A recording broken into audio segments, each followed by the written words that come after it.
Welcome to the Oil Minute, creating unlimited value in the oil patch. So let's talk about what's going on in the news. So there's a oilprice.com article talking about how the IEA says global demand is stalled. So I think that's pretty obvious. But also in the article they say they have a quote. It says, quote, "Jet fuel is the problem." Is it though? Let's look at the U.S. So first off, the question is, so why aren't refiners ramping up? Crude is stalled, can't seem to go above 44, 45. Is jet fuel the problem? My sense is no, but let's look at this, right? So first off, the U.S. yield on crude, so the amount of products that come generally off of crude into a refinery as a percentage basis. Gasoline is around 46. This is according to the EIA and their annualized data, so this is just general averages. It can fluctuate. Gasoline is 46%, diesel's 30%, jet fuel is 10% approximately. So they're claiming that the whole entire problem with product demand is jet fuel, and that's the main issue. Of course, it is an issue. People aren't flying as much, but with 10% of the yield on crude and, about 75% between gasoline and diesel, I tend to say the problem is more on the gasoline and diesel side. So let's look at it further. Gasoline stocks, actually, I looked at this last night, according to the AIA, are actually quite close to last year's levels. They're about 2 million barrels over last year's levels. Jet fuel, which is the supposed problem, according to the article, is 2.5 million barrels below last year's levels on an absolute basis. And diesel is just about 45 million barrels over last year. So it really actually looks as if diesel is the problem.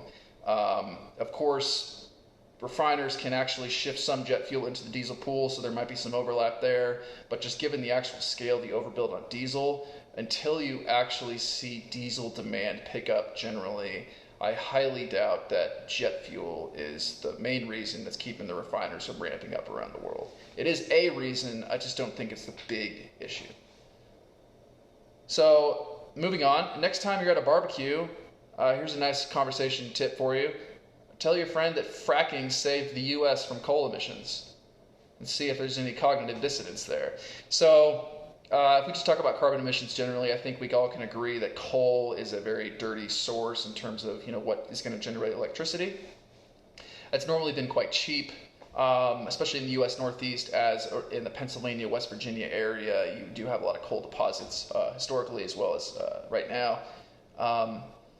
So what's one way to replace coal and reduce emissions? Well, the easiest way is just to let economics change that equation and create a cheaper substitute.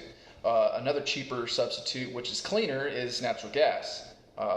What's one way to make natural gas very cheap is to radically increase the supply of natural gas in the U.S. One way to do that is to heavily increase crude oil production and the associated gas that comes with that, which is what's been happening, especially in the Permian Basin in the past 3, 4, 5 years. So it's fairly easy to say that fracking has basically killed coal. So if you're in a conversation about carbon emissions or what's good for the environment, of course it's a multivariate equation, but it's pretty basic to lay out the argument that natural gas and fracking actually helped reduce coal's carbon footprint in the United States. So that's just a nice little tip. So let's talk about Germany.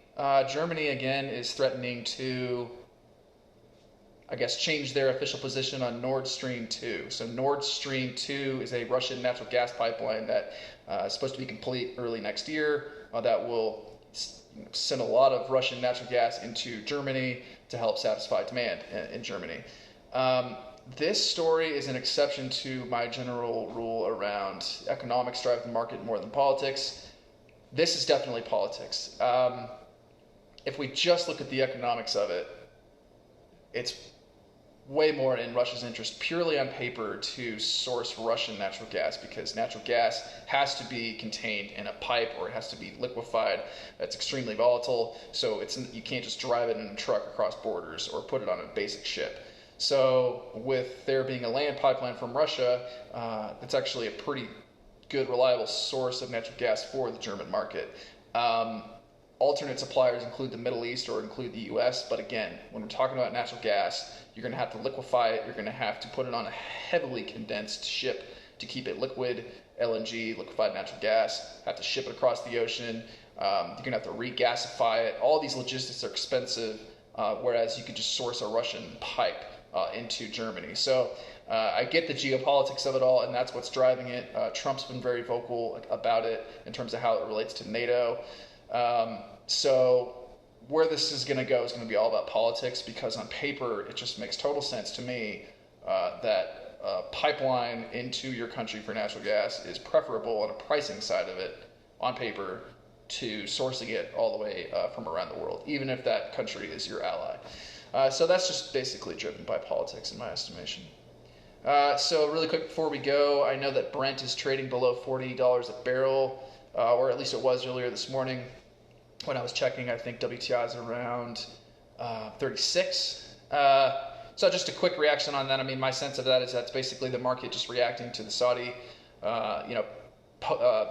expanding their diffs or lowering their differential for October, cutting their pricing basically. So, the Middle East is looking for buyers, and, without further cut agreements, which seem unlikely because you have to get Russia on board, without that and without, increased demand from the coronavirus world, fundamentals don't really support the crude price at the moment. So I think this is just a course correction. You probably won't see it drop super far, but it seems as if the nice happy medium for Brent is between 37 and 43.